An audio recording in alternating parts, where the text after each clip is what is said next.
550 ভাইয়া। না, তিনি থমকে গেলেন, কারণ তিনি একজন হতভাগা অভাবী বাবা। তিনি পারলেন না সন্তানদের ছোট এই আবদারটিও পূরণ করতে। আদরের সন্তানের জন্য একটি ছোট ফ্যান কিনতে এসেছিলেন সেই বাবা। সঙ্গে ছিলেন হয়তো স্ত্রী আর 2 সন্তান। দোকানদারকে জিজ্ঞেস করলেন এটির দাম কত। জবাবে উত্তর এলো 550 টাকা। তিনি শুধু শেষবারের মতো জানতে চাইলেন একদম। উত্তরে যখন দোকান মালিক হা বললেন, তখনই যেন থমকে গেল সময়। সারাদিনের আয় দিয়ে যদি ছোট এই ফ্যানটি কেনা হয়, তবে সংসার চলবে কিভাবে? শুনতে অবাক লাগলেও এক বাবার কষ্ট সম্বলিত এমন একটি দৃশ্য ছড়িয়ে পড়েছে সামাজিক মাধ্যমে। 550 ভাইয়া। একবার কি কল্পনা করতে পারেন একটি সামান্য ফ্যান, অথচ অভাবের সংসারে সেটিও যেন এক বিলাসবহুল স্বপ্ন। সম্প্রতি বাবা আর এই মর্মস্পর্শী দৃশ্যটি সোশ্যাল মিডিয়ায় শেয়ার করেছেন আলতাফ মাহমুদ নামের এক ব্যক্তি। ভিডিওটির ক্যাপশনে তিনি তুলে ধরেছেন সমাজের এক রূঢ় বাস্তবতা।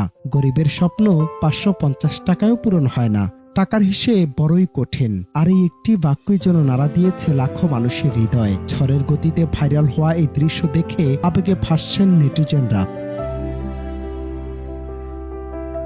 কিন্তু একবারও কি গভীরভাবে ভেবে দেখেছেন, যে বাবা নিজের আদরের সন্তানদের জন্য যৌবনের সব সুখ বিসর্জন দেন, সে বাবাদেরই জীবনের শেষ পরিণতি কি হয়? অত্যন্ত পরিতাপের বিষয় হলো, সবটুকু উজাড় করে দেয়া সে অধিকাংশ বাবার শেষ আশ্রয়স্থল হয় কোনো এক নাম না জানা বৃদ্ধাশ্রম। যে সন্তানের জন্য বাবার এত ত্যাগ, সে সন্তানও একদিন বাবাকে বোঝা মনে করে দূরে ঠেলে দেয়। কিন্তু কেন?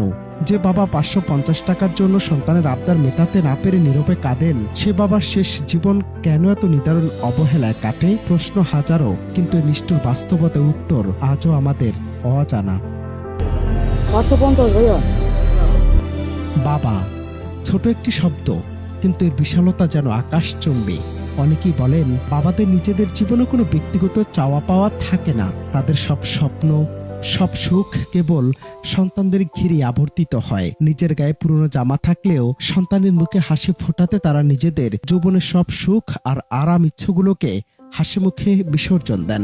সামাজিক মাধ্যমে ভাইরাল এই ভিডিও নরসিংদীর কোনো একটি এলাকায় বলে জানা গেছে। অনন্ত হাসান মাসুদ, বাংলা টিভি।